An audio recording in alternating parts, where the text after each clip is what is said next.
Si Gbagbo ne peut pas être électeur ni éligible, en vertu de la condamnation en 2018 pour braquage, comme le même juge qui l'a condamné à la peine d'illégitimité l'a condamné à 20 ans de prison ferme, pourquoi il n'est pas en prison alors?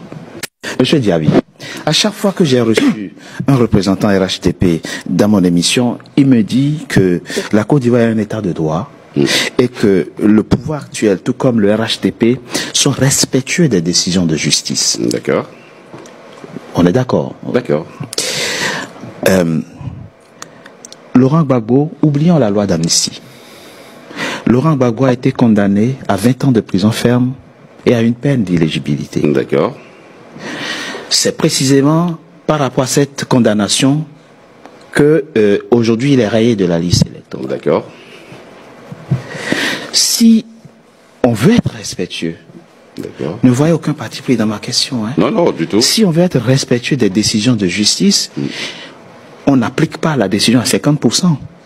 Si Gbagbo ne peut pas être électeur ni éligible, en vertu de la condamnation en 2018 pour braquage, comme le même juge qui l'a condamné à la peine d'illégitimité l'a condamné à 20 ans de prison ferme, pourquoi il n'est pas en prison alors? Je veux vous répondre de façon très juste. Oui, s'il vous plaît. Le président de la République, quand M. Gbagbo a été acquitté à la CPI, a permis à ce que M. Gbagbo rentre en Côte d'Ivoire. Et vraiment de façon très libre. Absolument. Parce que c'est un Ivoirien, c'est un ancien chef d'État. Pour que la vague de réconciliation dans laquelle nous étions puisse toujours continuer à être. Parce que le pays a besoin de paix et de stabilité pour y aller. Ok. Cela dit. Maintenant, que M. Gbagbo ne soit pas sur la liste électorale parce qu'il a été condamné, qu'il cherche à bénéficier d'une armistice, c'est cela. Il y a des mécanismes qui sont prévus.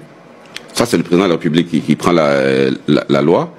Ou, à l'Assemblée nationale, les députés qui représentent M. Gbagbo Laurent introduisent une demande d'armistice. Monsieur Diaby, c'est pas ma question, c'est pas ça ma question. Pourquoi, quand Gbagbo est rentré en Côte d'Ivoire, le juge d'application des peines ne l'a pas jeté en prison puisqu'il est condamné à 20 ans de prison ferme? Parce que quand il est arrivé, c'est ce que je vous dis, c'est dans un climat de décrispation. Il n'est pas, pas le seul. Mais oubliez alors la question d'inéligibilité. Il n'est pas le seul. Il y a Blé Goudé aussi qui est rentré. Oui. Il y a plusieurs personnes qui sont rentrées, qui ont eu des condamnations. Donc, la décrispation ne peut pas aller jusqu'à l'effacement des peines totales. Après maintenant, l'effacement des peines, pas l'effacement des peines, c'est maintenant à l'intéressé de faire les démarches qu'il fallait pour cela. Non.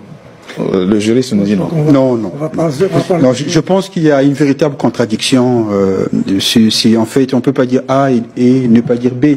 C'est-à-dire qu'à partir du moment où il y a une condamnation, il y a la peine principale et la peine accessoire. La peine complémentaire, c'est l'inéligibilité du président Gbagbo. La peine principale, c'est la réclusion criminelle à 20 ans. À 20 ans.